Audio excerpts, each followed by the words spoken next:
Hi, I'm Dr. Gary, making good bosses into great leaders with compassionate accountability.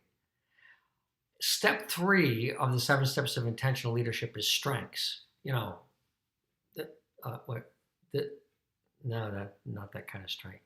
When I think about strengths, I think about what makes us unique, not special, but unique.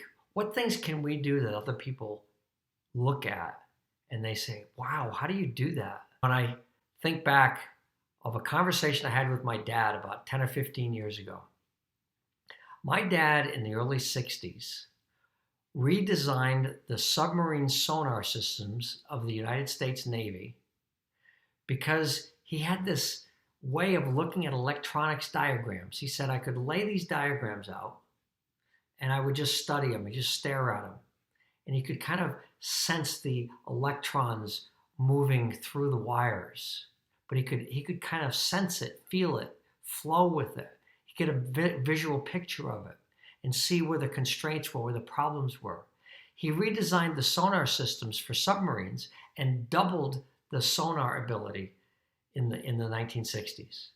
He's explaining this to me, and I was like, what do you, wow, how do you do that? And he goes, what? What do you mean? I just do it. I want everybody to listen to what other people say when they say, wow, how do you do that? It's the wow factor, your wow factor. You see, a lot of times we discount those things that are easy for us and their talents that are not discovered for a lot of people. I mean, we all have them. We all have these things that we can do that other people can't do. I mean, I can visualize physics equations in my head. I never had to study physics, but I really struggle with trying to remember anything or learning a foreign language.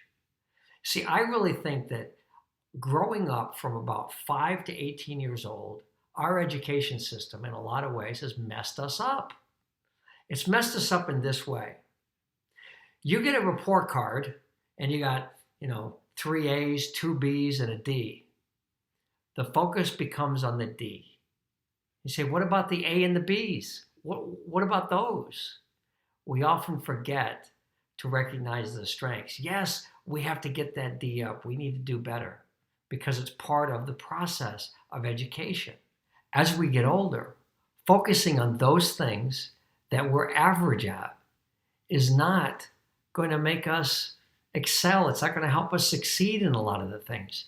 We need to find those special talents that we can learn, educate, experience, grow, and improve to turn them into strengths. When you have a team and people are working from their strengths, they will accomplish almost anything. Your job as a leader is to identify your strengths and the strengths of others in order to be able to leverage each other's strengths and not ask people to do things that they don't do well. So my challenge today is to write in a comment, what's your wow factor? I want to hear the wow factors of all these people. What can you do? I mean, I don't visualize physics equations in my head anymore, but I do have an ability to strategically see the big picture and pull in all of these various things. How do I do it? I don't know. It's just easy. And we sometimes think if it's easy, it's not valuable. I want to change the way we think about that. What's easy? What do you find easy? And people have said, wow. And then can you take that and are you passionate about it? That wow factor that you can apply to a business or an avocation or a hobby, it doesn't matter where you apply it.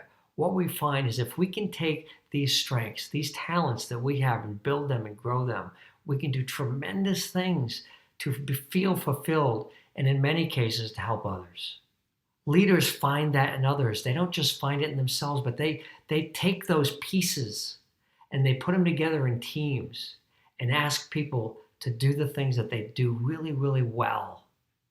And then the results that you get, unparalleled.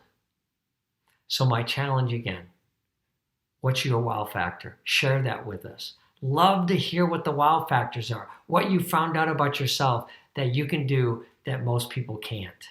And if you want to talk some more, please put in the comments, let's talk. Be happy to talk to you about our leadership programs, our workshops, our coaching, whatever it might be, to help us really focus on our strengths and be the best possible version of ourselves every day. I'm Dr. Gary, making good bosses into great leaders with compassionate accountability. Be well.